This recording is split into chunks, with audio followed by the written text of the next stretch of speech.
waxaan safar aan ku aaday waddanka Turkiga kadib martiqaad oo ii fidiyey wasiirka arrimaha bulshada, wasiirka arrimaha shaqada iyo shay afqalaad ku dhahaan Labor and Social Security aan keenay u tagay.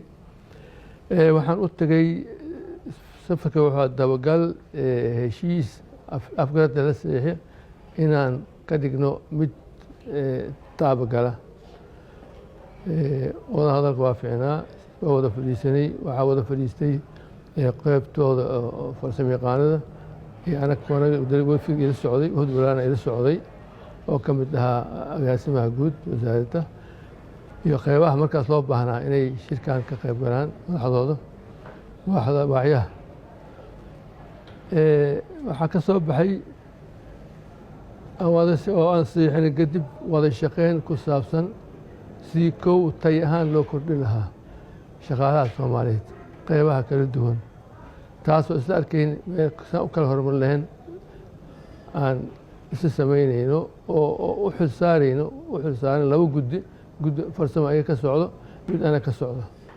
kow in si aan u bilaabi lahayn, si aan u shaqayn lahayn badqabka shaqaalaha Soomaaliyeed, badqabnimadooda iyo wixii xuquuq ay ku yeelan karaan beri haddii shaqadu howlgab ka noqdaan, habkii loo sameyn lahaa ayaan ku heshiin inay gacan naga siiyaan nidaamkaas samayntiis.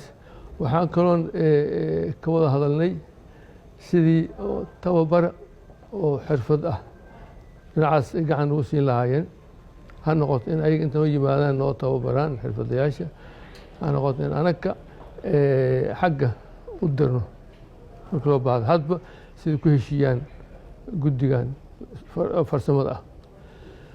waxaan kaloo ku heshiinay si joogto ah fogaan arag aan shir lagu yeesho, labada guddi ku yeeshaan si ay u socdaan hadba heshiiskii aan soo sixin meeshay wax marayaan. marka aad iyo aada maaragtay ay noo soo dhaweeyeen. waxaan la kulanay wasaarad oo noo heelan inay wax nala qabato oo gacan ugu siiso dhan kasta. intaas kuma ekeen, waxay kaloo na soo tusiyeen aan fursad lanoo siiyo inaan soo oqono habkay u shaqaynayaan shaqaalaha dowladda nidaamyasay u kala leeyihiin, habkaas oo anaga rajeynay inaan kaga dayno saan horumar u sameyn lahayn. waxaa kaloo marti qaaday intaan meesha joogay wasiirka qoyska iyo Family and Social Service waa qabaan ayaa marti qaatay, aan la shiray, aan la kulanay. waxay iga sheekaysay waxqabadka wasaaraddaas oo ah howl badan oo ah wasaarad howl u haysa bulshada dhan kasta, gaar ahaan kuwa bulshada baahida gaari qabaan iyo kuwa kale.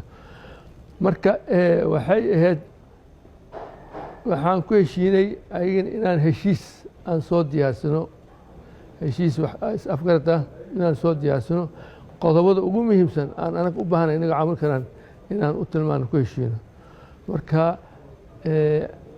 soo dhaqso badan waxaan rajeynaa in heshiiska kala seexino si dhinacaas kale ayagana waxay noo qaban karaan noo qabtaan. guud ahaan waxaa kaloon tuur u aadnay goobaha shaqada, waxaan si nidaamka u shaqeyn xiriir ka dhexeeya wasaaradda iyo ururada shaqaalaha ka dhexeeya ayaan soo fiirinay, ururada shaqaalaha goobahoodan tagnay soo fiirinay. marka waddan waxa waaye aada u horumarsan, waddan aada u horumarsan oo diyaar u ah inay gacan ugu siiyaan baahida aan qabno horumarinka shaqada arrimaha bulshada. waxaan ugu mahadcelinaa munaasabaddan u mahadcelinaa dowladda Turkiga, gaar ahaan wasiirka, labada wasiir, gaar ahaan wasiirka shaqada iyo wasiirka qoyska aan u mahadcelinaa si ay ii soo dhaweeyeen, gaar ahaan wasiirka shaqada. marka waxaa kaloo intaan joognay nala joogay shirka goobjoogkaa safiirka noo jooga meesha oo ayaga safaaraddan gacan fiican u siisay mudan qayb gashay. waxaan rajeynaa ilaha soo socdo in safarkan dhalkiis wax la taaban karo oo ka soo baxaan haddii ilaahay idmo.